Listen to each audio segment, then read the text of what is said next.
কাইলৈ যিহেতু সৰস্বতী পূজা, গতিকে দশম শ্ৰেণী অৰ্থাৎ যিখিনিয়ে মেট্ৰিক দিব এইবাৰ তেওঁলোকৰ বাবে মই অকণমান নীতি নিয়মৰ কথা অকণমান কৈ দিওঁ। এই নীতি নিয়মখিনি তোমালোকে পালন কৰিবা দেই।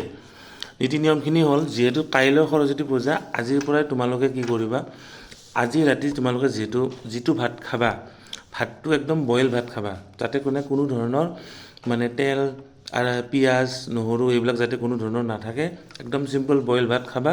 বইল ভাত খাই কেনে মাক ক'বা যে যাতে গেছৰ চোলাটো বা য'ত চৌকাত বনায় সেইখিনি একদম চাফ চিকুণকৈ যাতে মুচি থৈ দিয়ে।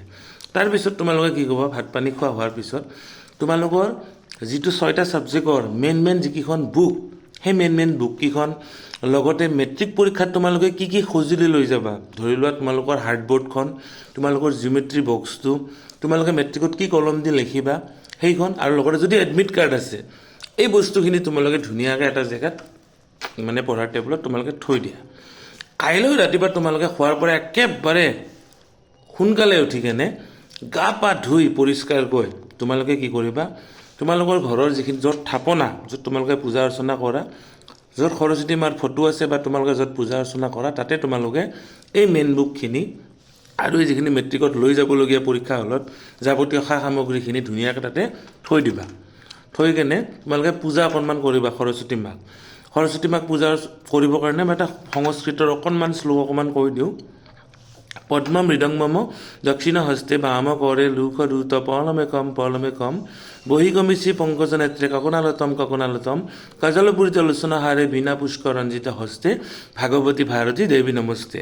এইদৰে তোমালোকে সৰস্বতী মাৰ পূজাখিনি কৰিবা দেই।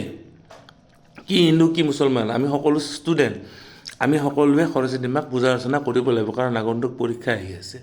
তাৰপিছত এটা কাম কৰিবা, তোমালোকে এই যে ৰাতিপুৱা পূজা অৰ্চনা কৰিলা, তাৰপিছত তোমালোকে অকণমান মানে কি বুলি কয় এইটো, উপবাসে থাকিবা দেই। উপবাসে থকাটো ভাল। কালিৰ দিনটো তোমালোকে পূজাৰ দিনটোত উপবাসে থাকা।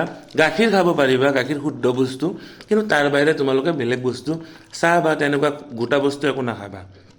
ভোক লাগিলে অকণমান গাখীৰ খাই দিবা। পূজা অৰ্চনা কৰা হোৱাৰ পিছত, ঘৰত কৰা হোৱাৰ পিছত তোমালোকে নিজৰ স্কুললৈ যাবা। স্কুললৈ যাই তাতে যেনেকৈ তোমাৰ ব্ৰাহ্মণজনে যেনেকৈ তোমালোকৰ শ্লোক কয়, যেনেকৈ যিখিনি মন্ত্ৰ কয়, জাপ কৰিবা, পূজা কৰিবা। তাৰপিছত তাতে যিটো তোমালোকে পুষ্পাঞ্জলি অৰ্পণ কৰাৰ পিছত যিটো বুট বা মোক যিটো তোমালোকক প্ৰসাদ দিব, সেই প্ৰসাদটো তোমালোকে খাবা। তাৰপিছত ভাত বা খিচাৰি যিটো দিব, এইটো খাই কেনে তোমালোকৰ উপবাস ভংগ কৰিবা। আৰু তোমালোকে ঘৰলৈ গৈ কেনে যেতিয়া ঘৰলৈ যাবা, সন্ধিয়াৰ সময়ত পূজা যেতিয়া ভাঙি যাব, তেতিয়া তোমালোকে থাপনাৰ পৰা নিজৰ কিতাপকেইখন, সা সৰঞ্জামখিনি লৈ কেনে ৰাতি তোমালোকে অকণমান পঢ়িব পাৰা। এইখিনি তোমালোকক মই অকণমান দৰকাৰী কথা ক'লোঁ, পাৰিলে মানিবা, কাৰণ তোমালোকৰ পৰীক্ষা আহি আছে। Thank U. জয় সৰস্বতী মা।